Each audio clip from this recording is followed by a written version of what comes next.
अस्सलामुअलैकुम। Welcome to एमराद। 13 मार्च को multiple drone strikes report हुई हैं अफ़गानिस्तानी साइड से पाकिस्तान पर। और जैसे जैसे ड्रोन वॉरफेयर पूरी दुनिया में इंतहाई ज़्यादा अहमियत इख्तियार करती जा रही है, शायद ये चीज़ अफ़गान तालिबान भी एक हद तक समझ चुके हैं। और अफ़गान तालिबान इस वक्त काफ़ी ज़्यादा अपनी टैक्टिक्स शिफ्ट कर चुके हैं ड्रोन वॉरफेयर पर। लेकिन वीडियो में आगे बढ़ने से पहले अगर आप पहली दफ़ा चैनल पर आए हैं तो चैनल को सब्सक्राइब कर लीजिएगा एंड वीडियो पसंद आए तो इसे ज़्यादा से ज़्यादा आगे शेयर कीजिएगा।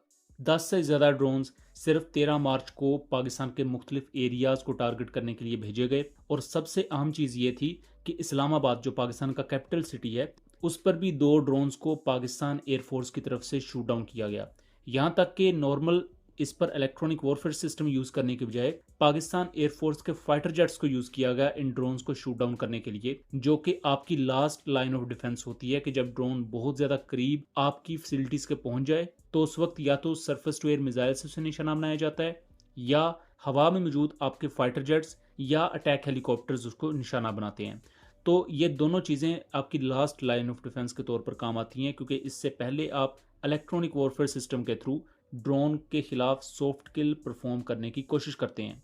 अगर इन 11 ड्रोन्स की मैं बात करूं तो इंडियन और अफगान मीडिया सोर्सेज क्लेम कर रहे हैं कि आईएसआई और पाकिस्तान आर्मी से रिलेटेड मुख्तलिफ मुकामात को निशाना बनाने की कोशिश की गई। जैसा कि इस्लामाबाद में कहा जा रहा है कि हमजा कैंप नामी आईएसआई सेटअप को निशाना बनाने की कोशिश की गई। फिर कोहाट में जो मिलिट्री कैंट है उसके करीब एक ड्रोन क्रैश हुआ जिसको पाकिस्तान ने सॉफ्ट किल किया। इसके साथ साथ कोयटा में पाकिस्तान ने ड्रोन्स को शूट डाउन किया है। टेक्सला रिसालपुर के करीब भी अफगान ड्रोन्स देखे गए हैं। ये अपने आप में बहुत बड़ी कंसर्निंग चीज़ है कि वो अफगान तालिबान जो इससे पहले नॉर्मल एक लैंड बैटल लड़ रहे थे पाकिस्तान के खिलाफ या आईईडी ब्लास्ट करते थे या गोरिल्ला वॉरफेयर की टैक्टिक्स को यूज़ कर रहे थे, अब वो एक ड्रोन ईरा में दाखिल हो चुके हैं। ये ड्रोन्स उन तक कैसे पहुंच रहे हैं ये अपने आप में एक बहुत बड़ी मिस्ट्री है। कॉमन सेंस की बात है, इंडिया आपके मशरक में बैठा है, दरमियान में पाकिस्तान है। अगर इंडिया ने डायरेक्टली अफगानिस्तान को ड्रोन्स देने हैं तो उन्हें पाकिस्तान से गुजरना पड़ेगा और ये चीज़ पाकिस्तान कभी होने नहीं देगा। उसमें डायरेक्टली इंडिया खुद भी एक्सपोज होगा। एक्सपोज तो खैर वो अब हो ही चुके हैं, लेकिन इंडिया डायरेक्टली हिट होगा पाकिस्तान के थ्रू। लेकिन इस वक्त जो सिचुएशन है वो कुछ यूँ है कि इंडिया इन तमाम चीज़ों को शिप करता है एक अननोन मिडल ईस्ट कंट्री की तरफ। वो मिडल ईस्टर्न कंट्री वो ड्रोन्स के पुर्जे या उनके अनअसेंबल्ड पार्ट अफगानिस्तान को पहुंचाती है और अफगानिस्तान में उन्हें असेंबल कर लिया जाता है। अगर इस ड्रोन के स्ट्रक्चर को भी देखा जाए तो ये आपको इजरायली मिनी हार्पी जैसा नजर आएगा, जिन प्रोजेक्ट्स में इवन इंडियन प्राइवेट कंपनीज भी ट्रांसफर ऑफ टेक्नोलॉजी और मुख्तलिफ मामलात में इन्वॉल्व होती हैं। और इवन इंडिया की कुछ प्राइवेट कंपनीज की तरफ से भी इस तरह के फिक्स विंग कामिकाजी ड्रोन्स बनाए गए हैं। ये ड्रोन्स बेसिकली मैक्सिमम 200-300 किलोमीटर की रेंज रखते हैं और उन्हें स्पेशली डिज़ाइन ही इस तरह किया गया है कि पाकिस्तान के केपीके, बलूचिस्तान और सेंट्रल पंजाब तक के एरियाज़ पर ये किसी भी टारगेट को हिट कर सकते हों, क्योंकि अभी तक ये जिन जिन एरियाज़ में पहुंचे हैं उनको देखकर थ्योरी यही डेवलप की जा रही है। इस्लामाबाद के ऊपर जो 2 ड्रोन्स आए हैं उनको लेकर ये फुटेज आप देख सकते हैं, जिसमें एक फाइटर एयरक्राफ्ट एक अफगान तालिबान के ड्रोन को शूट डाउन कर रहा है। हमारे सोर्सेज के मुताबिक ये एक JF-17 थंडर एयरक्राफ्ट है जिसके पर्टिकुलर वेरिएंट के बारे में कोई इन्फॉर्मेशन अभी तक मौजूद नहीं है। इसने अपने एक short range air to air missile यानी कि PL-5 को यूज करते हुए इस ड्रोन को शूट डाउन किया। बेसिकली ऐसा ऑपरेशन तब इनिशिएट होता है जब आप सॉफ्ट किल की कोशिश कर चुके होते हैं लेकिन ड्रोन अपने इंटेंडेड टारगेट के करीब पहुंच चुका होता है। उस दौरान ये चीज़ देखी जाती है कि आपका कौन सा फाइटर जेट उस वक्त हवा में मौजूद है, उसको कमांड दी जाती है और वो फाइटर जेट जाके उस ड्रोन को शूट डाउन करता है। सेम इसी तरह का सिनेरियो हम मिडल ईस्ट में देख चुके हैं, जहां ईरानियन ड्रोन्स को शूट डाउन करने के लिए Bahrain, Qatar, Saudi Arabia, even US air force अपने फाइटर जेट्स को और अपने अटैक हेलीकॉप्टर्स को यूज कर रही है। सो जिस वक्त ये इस्लामाबाद के ऊपर अपने उस पर्टिकुलर टारगेट के करीब पहुंचा तो उस वक्त एयरबोर्न पाकिस्तान एयरफोर्स के JF-17 थंडर को कमांड दी गई, जिसने जाके इसे शूट डाउन किया।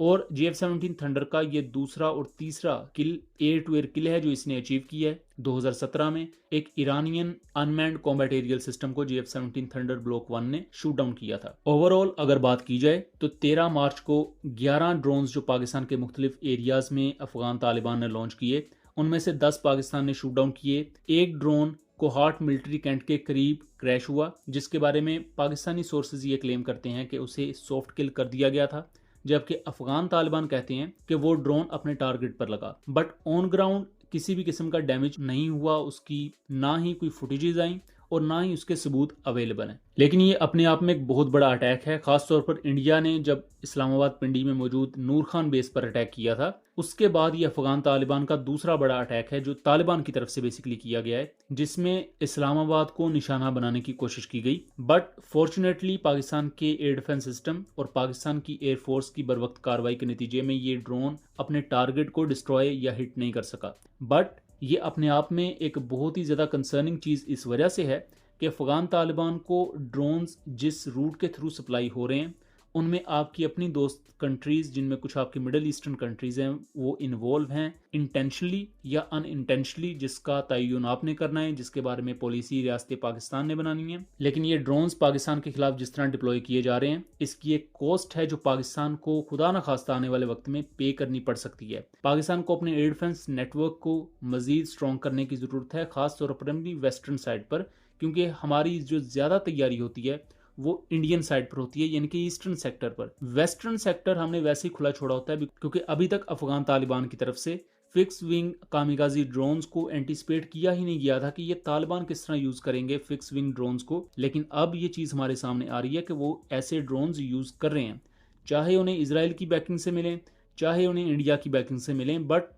द पॉइंट इज कि उनके पास ऐसे ड्रोन्स मौजूद हैं जिनको इस्तेमाल किया जा रहा है। उनके खिलाफ अभी पाकिस्तान अपने इलेक्ट्रॉनिक वॉरफेयर सिस्टम्स को यूज कर रहा है, जिन्होंने बहुत अच्छे रिजल्ट्स दिए हैं। अब रिसेंट स्ट्राइक्स में पाकिस्तान ने अपने GF-17 थंडर्स को भी यूज किया है। और इसी के साथ साथ नई अपडेट्स ये भी क्लेम कर रही हैं कि पाकिस्तान ने अफगानिस्तान के मल्टीपल एरियाज को टारगेट किया है, जिसमें खोस्त का एरिया है, पक्तिका का एरिया है, जहां अफगान तालिबान के स्ट्रॉन्ग होल्ड्स को निशाना बनाया गया है, अफगान तालिबान के मिलिट्री इंस्टॉलेशंस को टारगेट किया गया है। और इस पर्टिकुलर रिटेलिएशन में क्या क्या नुकसान अफगान तालिबान को पहुंचाए जाते हैं, क्या क्या एम्स पाकिस्तान एयरफोर्स अचीव करती है, उस पर भी जैसे ही मजीद डिटेल्स आएंगी हम आपको उस पर आगाह रखेंगे। सो दोस्तों, ये था एक एनालिसिस। मिलेंगे इसी तरह की किसी अगली इंटरेस्टिंग वीडियो में, तब तक के लिए अल्लाह हाफिज।